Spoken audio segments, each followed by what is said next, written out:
ඉතින් කොහොම හරි මට ඔක බය නැතුව කිව්ව හැකි සාක්ෂිකාරයෙක් ඉන්නවනේ. දැන් සුනන්දතෝ කීපලනේ කියලා දුන්නා. එයාටත් කිව්ව හැකි බය නැතුව සාක්ෂියක් තියෙන.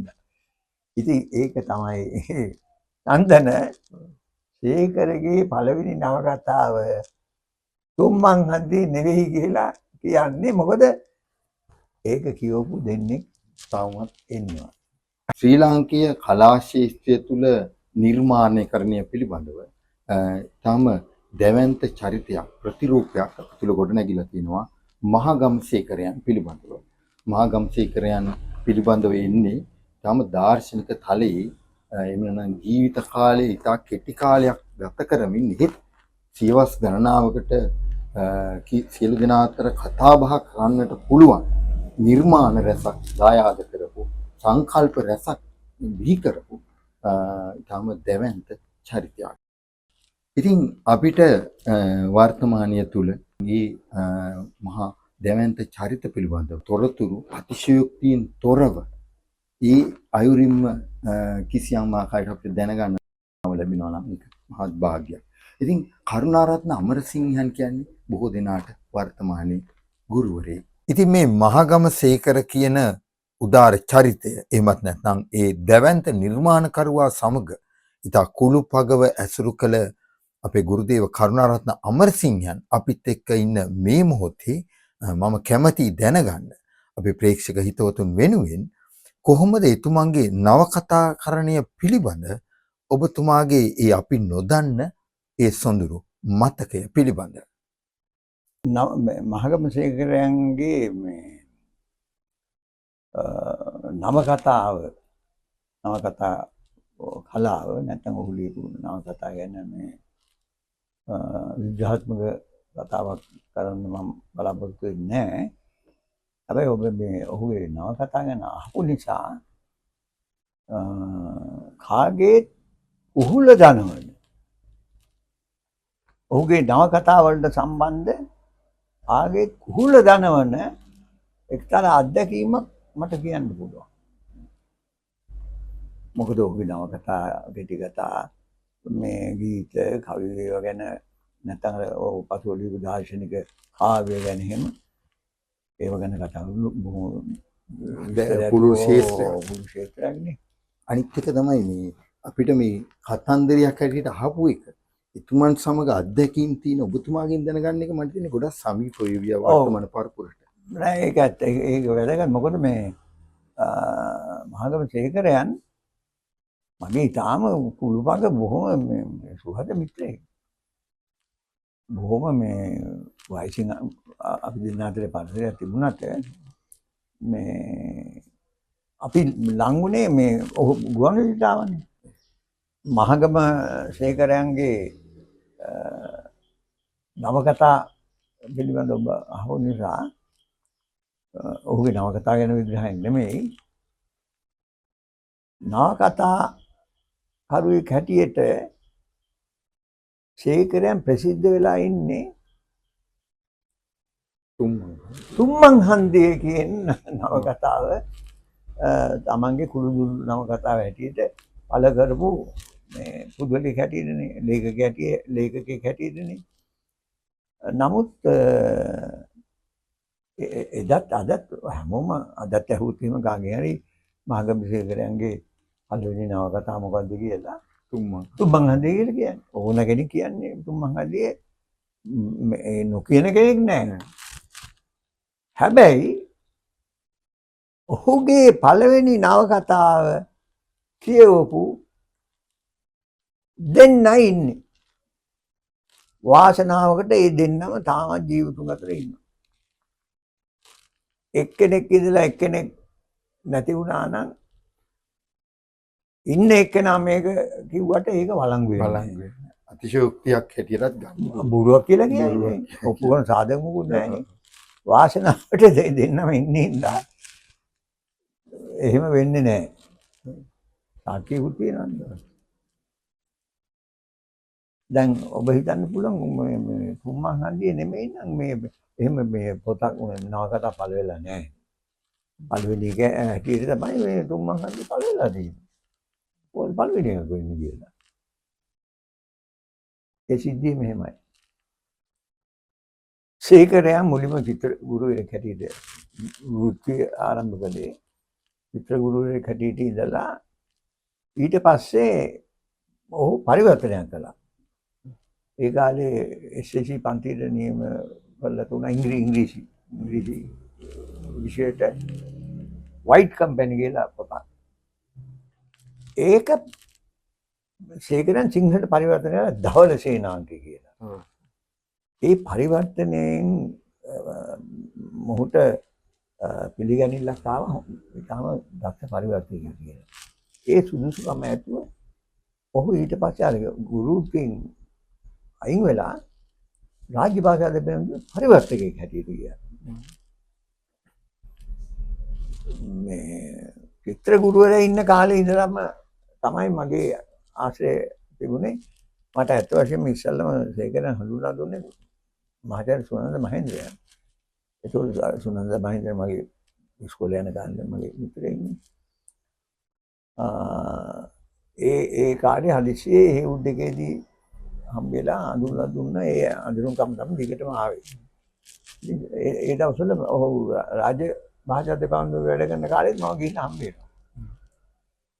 එහෙම ඉන්න අතරේ මම ළමා පිටියේ ඉඳලා මම ගුවන්විදුලියට සම්බන්ධයි.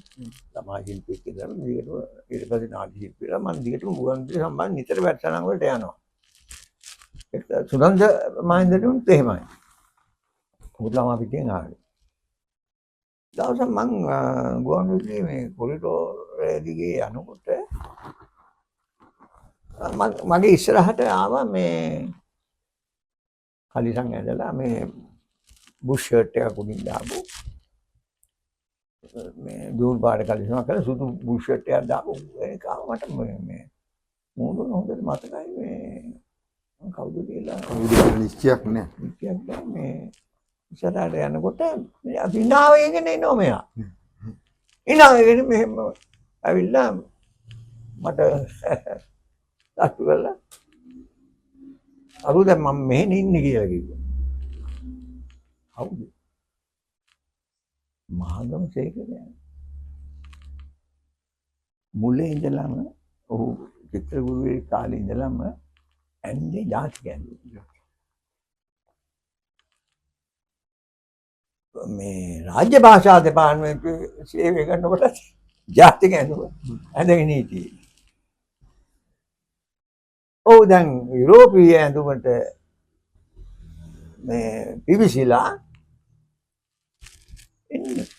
ඉතින් මට අඳුර ගන්න බැරුනේ ඒකයි. ඉතින් මම ඒ ඇඳුම් ගැන අහන්න ගියේ නෑ. පස්සේ මම කවද්ද මෙහි ආවේ. ඒ කාලේ දුන්න තනතුරක් ගුවන්විදුලියේ මේ නිබන්ධ සම්පාදක ස්ක්‍රිප්ට් රයිටර් කියලා නිබන්ධ සම්පාදක. ඒ තනතුර තමයි ඔහු ඇවිල්ලා තියෙන්නේ. ඒ හිස්වලා දුන්නේ ඒ කාලේ. ඊට පස්සේ ඔහු නිබන්ධ සම්පාදක තනතුරට ආවට පස්සේ ගුවන්විදුලියේ නිරන්තරයෙන්ම අපි හම්බ වෙනවා. විශේෂයෙන් සුනන්ද මහේන්ද්‍රයි මායි අපි ගිහිල්ලා මෙයාගේ මේසේ ගාව ඉඳගෙන අපේ වැඩසටහන් වලට ගියාම ඒ ගිහිල්ලා කතා කරේ.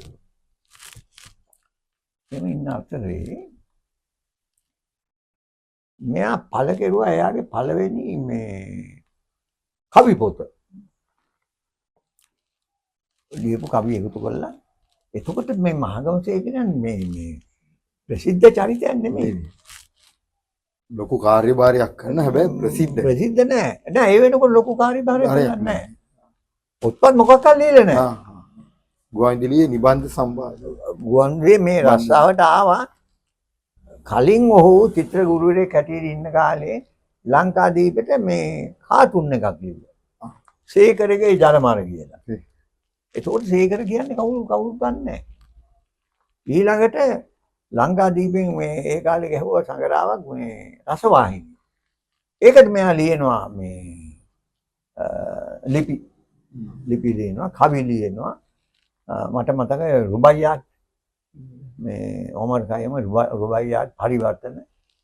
හැබැයි ඒ වෙහෙන් මේ සාමාන්‍යයෙන් මේ රසිකයෝ ලේඛකයෝ දැනගත්ත මේ අලුත් මේ සහජ කුසලතාවක් මතු වේගෙන එනවායි කියලා මේ ඔහුගේ මේ ලිපි කවි රචනා දැක්කහම හැබැයි ප්‍රසිද්ධ නැහැ. ඇත්තටම මුලදී ඔහු ප්‍රසිද්ධ වුණේ මේ කාටුන් ශිල්පියෙක් හැටියට. විකට කාටුන් ශිල්පියෙක් හැටියට උපහාස තද්ද කරකශ උපහාසයක් ඒ කාලේ මෙයාගේ ලියුම් කියුම් වලින් පළවෙනි සේකරයන්. ඉතින් පළවෙනි පොත තමයි යා ලියපු පළ කරපු මහගමසේකර නමින් සක්වාලිහිණි. සක්වාලිහිණි කියන්නේ අර විදිහට ඕ ලියපු කවි මේ දුසින්දුව රංගන එකතු කරලා පළ කරපු පොත සක්වාලිහිණි. මේ ඉන්න අතරේ ඔහු පටන් ගත්ත අමරදේවයන් එතකොට ගුවන්විදුලියේ මේ වාද්‍යවරුන්ගේ ප්‍රධානියා.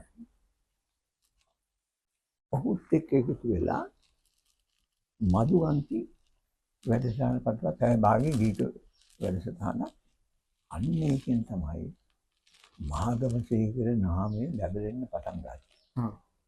මොකද අර ශාස්ත්‍ර වලට වඩා අපිට සමීප වුණා මේ කලා ශාස්ත්‍රය. මේ සිංහල හෙන්න පටන් ගත්තා.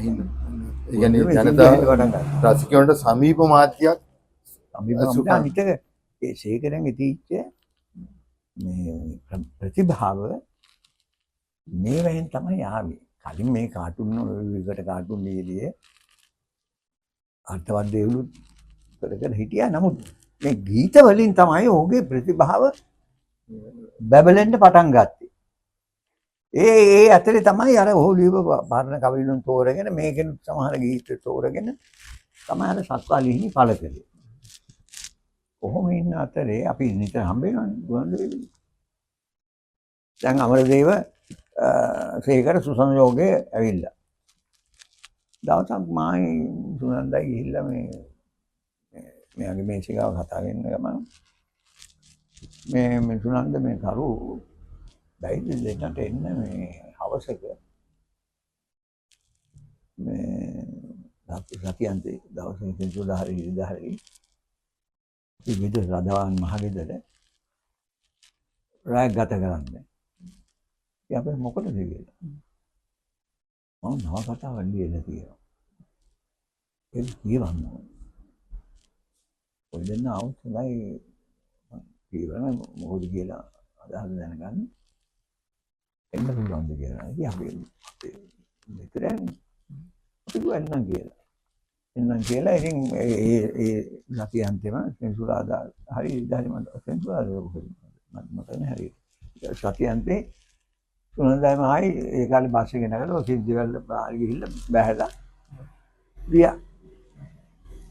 පාර ආයිනම කන්ද වගේ නගින්න තියෙනවා. ඒ නගපු මේ කන්ද උඩ තමයි ගේ තියෙන්නේ. අර පරණ හැඩේ පළේ බාපු බුලුන් කියන පරණ ගැමි ගියා.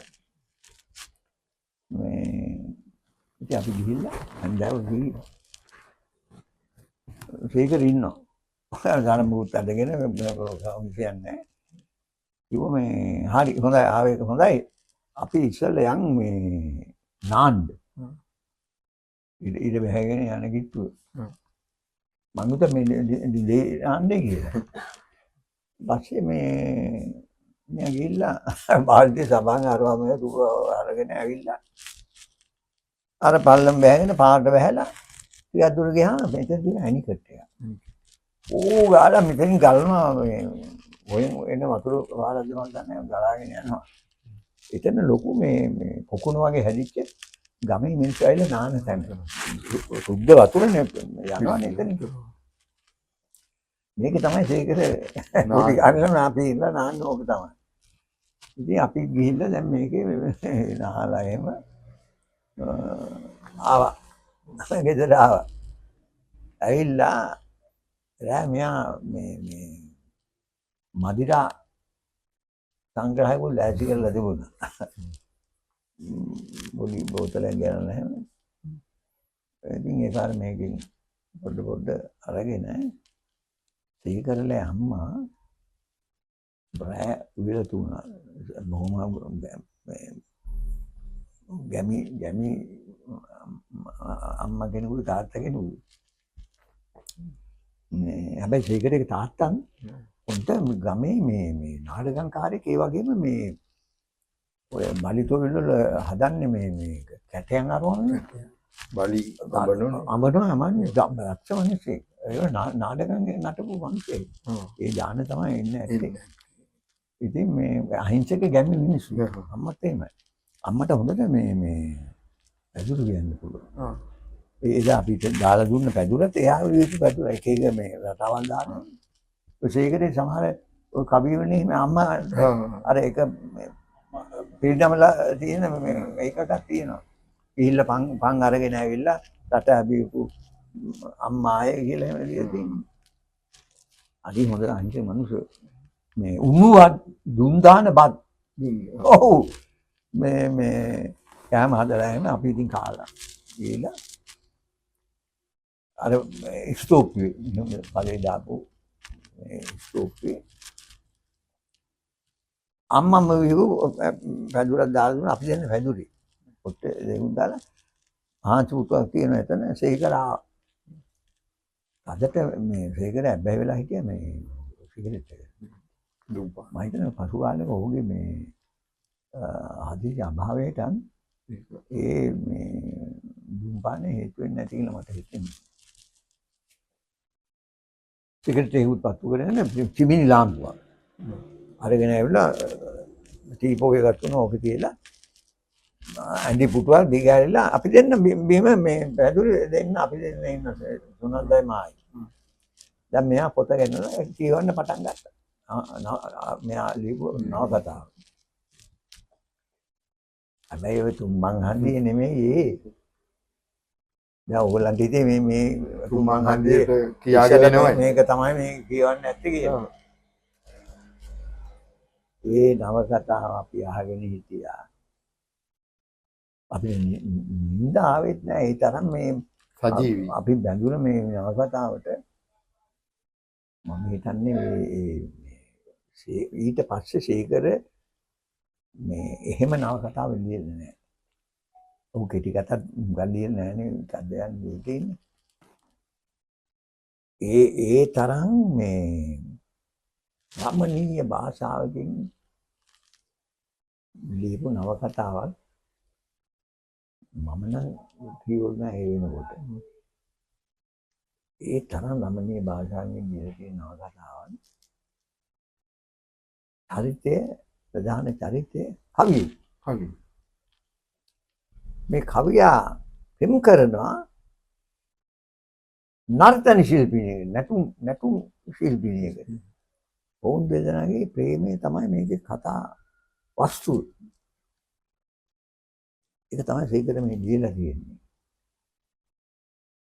මේක අපි මෝහණය වෙච්ච කතාවක්. මොකද සීකරගේ මේ සිවුම් අසඤ්ඤ භාවය ඔහුගේ හිතේ තීචාර මේ ලතෙත් බව මුදුමලොක්කම කවිත්වය මේ සියල්ලම ඒ මුසු භාෂාවේ ඇතුළේ තියෙනවා ඒ ප්‍රේම කියන්නේ මනුෂ්‍ය ජීවිතයේ ගැඹුරුම භාවයනේ ප්‍රේම කියන්නේ ගැඹුරුම භාවය මේක ලියලා දැන් තමයි කියවලා අපි මේක දී කරලා හැම අහුවදා ඉතින් අපි නිදාගත්තා අහුවදා හැරිලා පාන්දර අම්මා පාන්දරම හැරිලා උදේට අපි නේද හදලා දුන්නේ අද වගේ මතකයි මට ඒ රහත් දැනෙනවා ඒක මේ සුනන්ද මහින්ද්‍රයන්ටත් ඒ දැනෙනවා දැන්ටත් ඉතින් අපි ඔය ඒ කාලේ කතා කරනකොට ඕක අපි කතා කරනවා දුන් දාන උණුබත් ඒගොල්ලන්ගේ මේ සේකරලම කුඹුරු වල හාල් කට්ට කරෝල බැදලා අර ලුණු දාල් තෙල් දාලා මේ නිකන් මේ බැදලා කර වෙන්නවත් නෙමෙයි පොල් සම්බෝලයක් හදලා දුන්නා ඒ ලුණු කැට හැපෙන්නේ මේක එහෙන් පිටින් දිව්‍ය භෝජනයක් වගේ ඒ තරම් රසයි අපි කෑවා කියන්නේ තාමත් මට ඒක එහෙම මතකයි අනේ අර මම පාන්දර ඇවිල්ලා මුදලා ඉතින් උදේට කාලා දැන් අපි දෙන්න එනවා. මේ බෙදරෙන්. එතකොට මම හිතන්නේ සුනන්ද විශ්වවිද්‍යාලය මම විශ්වවිද්‍යාලය ගිහිල්ලා නැහැ සුනන්දට විශ්වවිද්‍යාලය ගිහිල්ලා. ඉන්නවා. උපාධි අපි කියන්නේ ඒ කාලේ නම් අපි ලියනවානේ බොන්නේ ලියනවානේ. දැන් එන ගමන් මල්ලෙන් බහැලා බස් රෝඩ් එකට ඇවිල්ලා ඉන්නවා. බස් එක එනකන් කොළඹ එන්න. එන ගමන් සුනන්ද මගෙන් අහනවා මචං මේ ඒකද ඔක පළ කරයි. මම සුනන්දට කිව්වා මට සැකයි ඒක ලෝක පළ කරයි කියලා. ඔබ කියන්නේ නවකතාවක්. හේතුව මොකද? මේ නවකතාව ඇතුලේ තියෙන ඒ චරිත ඔක්කොම සුනන්දටයි මටයි අමුතු චරිත නෙමෙයි. අපි දන්නේ ඉතාමත් සුහද චරිතය. හරියට ඒ නවකතාව කියනකොට ඒ චරිත ඇවිල්ලා අපි ගාව ඉඳගෙන ඉන්නවා, එහෙට යනවා මෙහෙට යනවා, අපි එක hina වෙනවා, කතා කරනවා. ඒ තරම් ඇවිල්ලා පේනවා අපි දෙන්නට විනම්. අර කියනකොට ඒ දන්න නිසා තමයි අපි දෙන්නටම එක වගේ හිතුනේ. මේක පළ කරයිද කියලා. ඇත්ත වශයෙන්ම ඒකට මේක පළ වෙන්නේ නැහැ. මොනවා කළාද කියලා අපි දන්නේ නැහැ. පළ කරේ නැති බව විතරයි දන්නේ. ඒ තරම් රමණීය විදියට භාෂාව ඒ ප්‍රේමය මේ වර්ණනා කරන්නේ මං හිතන්නේ මේ අර හරියට අර මේ පොළොන්නරු කාලේ විද්‍යා චක්‍රවර්තිගේ භාෂාව ලියුවා. ඊට කිට්ටු භාෂාවක් මෑත ලේඛකයෙක් ලියුවා නම් මහාචාර්ය සරච්චන්ද්‍රයන්ගේ මලගියත්වල මලුංගා භාෂ තමයි. පළ වුණා නම් ලංකාවේ ජනප්‍රියම පළ වුණා නම් තාම සේකරගේ නියම ඒ භාෂා බස් විස්කම් පේන මොකද නවකතාවක් කියලා. එතකොට අර චරිතවල සමීප බව නිසා ඔව් දැන් හැබැයි පළ වුණා නම් විශාල මේ ගැටලුවක් ඇති වෙන්නේ. මොක වෙයි දන්නෙත් නෑ. ඉතින් කොහොම හරි මට ඔක බය නැතුව කිව්ව හැකි සාක්ෂිකාරයෙක් ඉන්නවනේ. දැන් සුනන්ද තෝ කීපලනේ කියලා දුන්නා. එයාටත් කිව්ව හැකි බය නැතුව සාක්ෂිය තියෙන්න. ඉතින් ඒක තමයි නන්දන සේකරගේ පළවෙනි නවකතාව තුම්මන් හන්දියේ නෙවෙයි කියලා කියන්නේ. මොකද ඒක කියවපු දෙන්නේ තවමත් ඉන්නවා. ඒ අවසනාව තබාගෙට සේකර නෑ.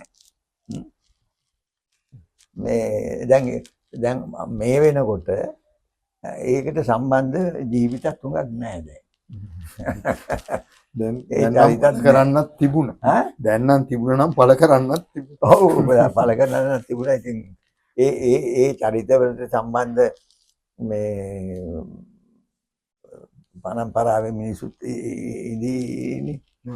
එතකොට ඒ ලංකාවේ තියෙන ප්‍රශ්න තමයි පළ කරත් ඒක ගැටලුවක් බවට පත් වෙන්න පුළුවන්. ඊට පස්සේ ඔව් එතෙම හරිම රසවත්. මොකද මේ අපිට සජීව මැවිලා පේනවා. ඉතින් අපේ මහා කලාකරුවෙක් මහගමසේකරයන් පිළිබඳව අමර සැමරුම් අපේ කරුණාරත්න අමරසිංහයන් පළ කරවුම් සුන්දර අදහස්.